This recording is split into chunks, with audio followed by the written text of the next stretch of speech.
Welcome to CryptoChicks Corner, an educational podcast to teach you the basics of blockchain technology and how to harness it to start or expand your own business. CryptoChicks is a nonprofit organization on a mission to grow the professional and leadership potential of women in blockchain and artificial intelligence. I'm your host, Ashley Spradlin, and welcome to our corner. Hey, CryptoChicks, how's it going? I'm happy to be back with you this week for our second installment of our Web3 dictionary. So, in this episode, I'll share 10 quick explanations to help you learn the language of crypto so you don't get lost in the jargon or feel stuck on the outside. Once again, in alphabetical order, we start with ape. To ape means you're buying into a new token. The term is usually used when traders buy shortly after a project launches without really doing their own research. They got hyped up and FOMO drove them to buy first and ask questions later. Of course, this has made some lucky traders rich, and others were not so lucky.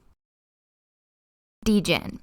Short for degenerate is usually an insult, but in crypto, it's seen as a badge of honor. I will never forget going to my first crypto event and having someone ask me what my degen score was. When I looked confused, he explained that he was asking, to what degree have I invested in random altcoins, aped into new tokens, or made risky trades? Basically, a degen is someone who takes the gamble. And considering the rewards attached to the significant risk in crypto, it's easy to see why someone who aped successfully into a project would be proud of their degen status. When I shared that anecdote with friends who aren't into crypto, we decided to assign degen points to all of our regular activities. You took out the trash, 10 degen points. Filled the gas tank, 5 degen points. I doubt it earns me any crypto street cred, but it's a game you are welcome to adopt for yourself. FUD. FUD, FUD is another acronym. It stands for fear, uncertainty, doubt.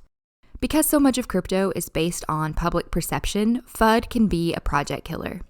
When people spread rumors, speak negatively, or otherwise down a project, they're spreading FUD, or they're fudding.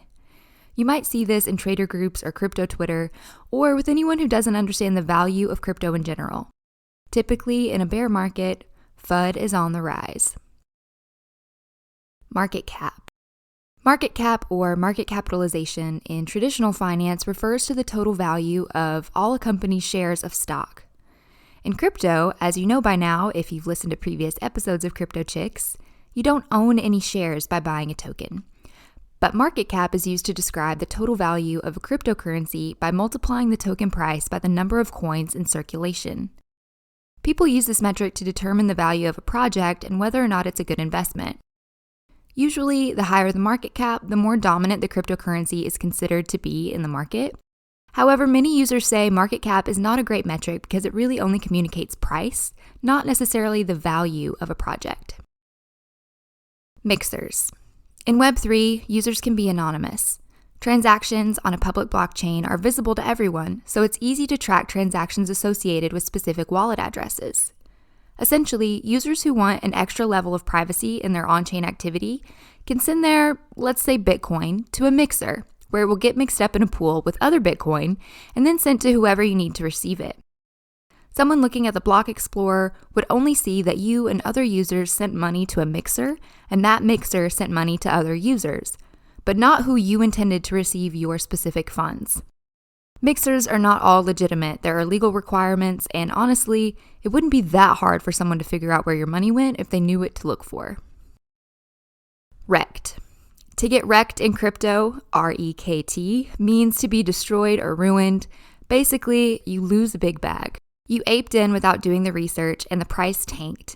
You over-leveraged your assets thinking the price would never go down, and then it did. Basically, you lost big. Rugged. Rug comes from rug pull, as in having the rug pulled out from under you. Scams are unfortunately pretty common in crypto. Developers will build a project or present as if they've built something amazing and build hype to get investors to buy in. Once they do, the devs take the money and run, and investors are left with a worthless token. Crypto culture likes to use the word rug or rugged for a lot of things. Uber canceled on you? Rugged. Dinner was expensive and your portion was tiny? Rugged. Anything that people feel over-promises and under-delivers can earn the rug stamp with some users. Shill. To shill is to promote. When people are enthusiastic about a project, they shill it. meaning they try to spread the good word wherever they go. Sometimes it's genuine. People really believe in a project and want to educate others about what they do. Sometimes it's a bit more malicious, as traders will shill a project to pump up the price and ride the hype to a peak before selling out and cashing in their returns, which often results in a dump in the token price. TVL stands for Total Value Locked. This number represents the value of crypto assets users have locked into a DeFi protocol. It's the sum of asset value that's been secured in smart contracts on a DeFi platform and is a good gauge of interest in a project or their specific features. This is likely a better metric for evaluating a project than market cap. Whale. A whale is someone who holds a big bag or a lot of tokens. In DAOs, community governance often uses token-based voting mechanisms to engage with their communities. The more tokens you have, the more voting power you have. This makes whales influential in the space, and depending on the stability of a project, if a whale chooses to sell out all their tokens, it could have a big impact on the token price. A lot of traders follow the whale investment strategies too, so their choices might influence the trades of others. That concludes part 2 of our Web3 dictionary. If there are any other terms or questions you'd like to see addressed in this podcast, feel free to comment on our Twitter, leave us a review, reach out through any of the channels listed in our show notes because we want to make this podcast as useful for you as possible. Until next time. Thanks so much for listening to this episode of CryptoChicks Corner. I hope it was helpful. Be sure to subscribe to our podcast so you're notified when we release new episodes to build on what you just learned. We would love for you to take a moment to rate and review the show to help us serve more entrepreneurs. And remember that anyone can join our CryptoChicks Academy to take courses from experts in the field, and our hatchery can help you transform your business idea into a well-funded startup. Check out our show notes to get started, and we look forward to seeing you shine. This podcast wouldn't be possible without the support of our incredible sponsors.